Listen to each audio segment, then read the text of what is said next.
Hello, everyone, and welcome to another episode of ReAccess Live, a live event occurring right here every Tuesday at 12:30 Eastern Standard Time. My name is Michael, and I'm a business analyst on the ReAccess team, and I will be your host today. Just a few reminders before we dive into today's topic. ReAccess is now available for entrepreneurs and small businesses. We have a new website to support the no-code community at myreaccess.com. And we support the Build in Public initiative. Our mission here is to empower citizen developers and grow the no-code community. Our topic for today is creating a new form with multiple field types. Before we get started, I want to go over the steps and rules for adding a new form to any application. So the steps to add a new form are all from the app builder. Start by adding a form from the home screen, creating a tab for the new form, adding a field and completing all of the required sections, configuring the search and search results page for the new form, and then publishing the application. There are some rules prior to publishing that must be adhered to. Forms must contain at least one tab. Forms must contain at least one field. Fields must not share the same row index and column index, meaning they can't overlap. Search screens must contain one field. Search results must contain. Failure to follow any of these rules will prevent the application from publishing. So to continue on from last week's application, we were working on expense reports, which we will continue with this week. We're going to add a vendor form right here. So we're going to go to the app builder. And right here, we're at the app homepage. We're going to scroll all the way down to forms. We're going to select add form. I'm going to go in and complete all of the required fields.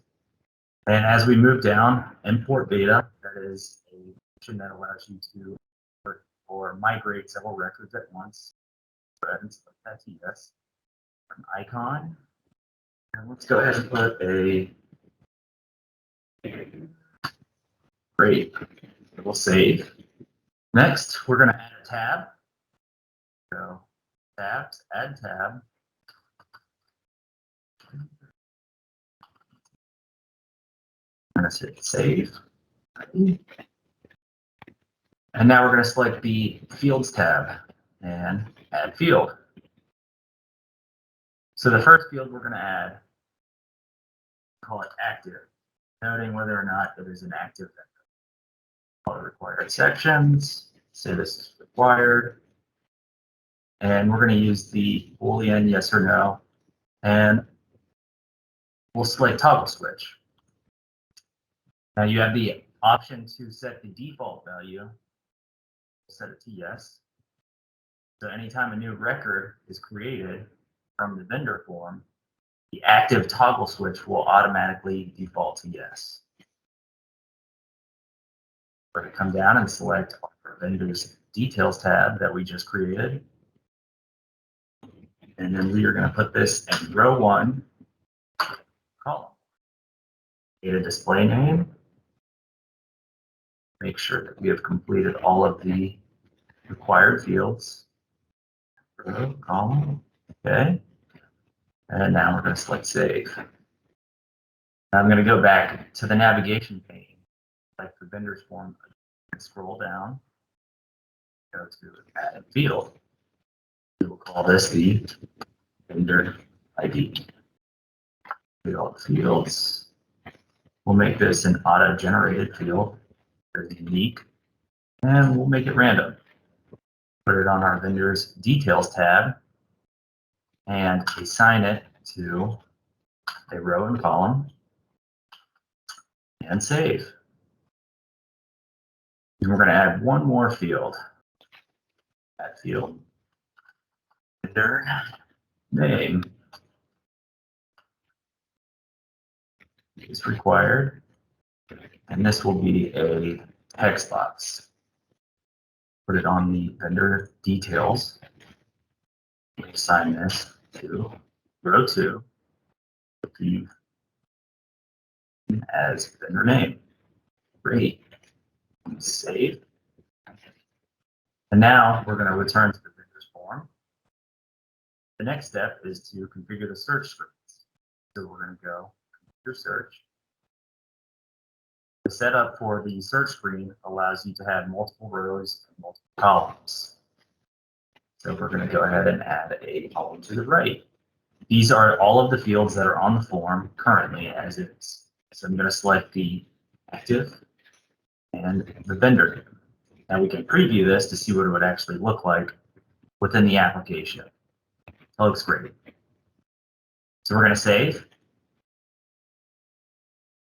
And now we're going to go to the results layout. So with search results, there's only one record per row. So you can add columns, but not rows. We're going to add a column left, active, vendor name, vendor ID. Again, we can preview. Awesome. We're going to save.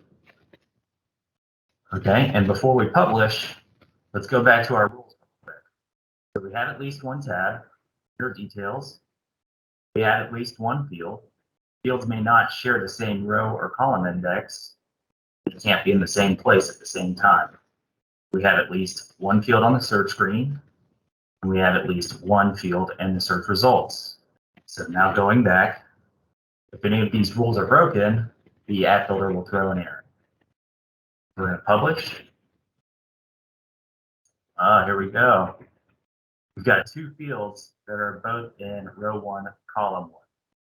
So we can change that by simply selecting on either one of these. I'm going to select vendor ID, and it'll take me to the vendor ID field. I'm going to set this to row 1, and instead of column 1, I'm going to change it to column 1. Save my changes.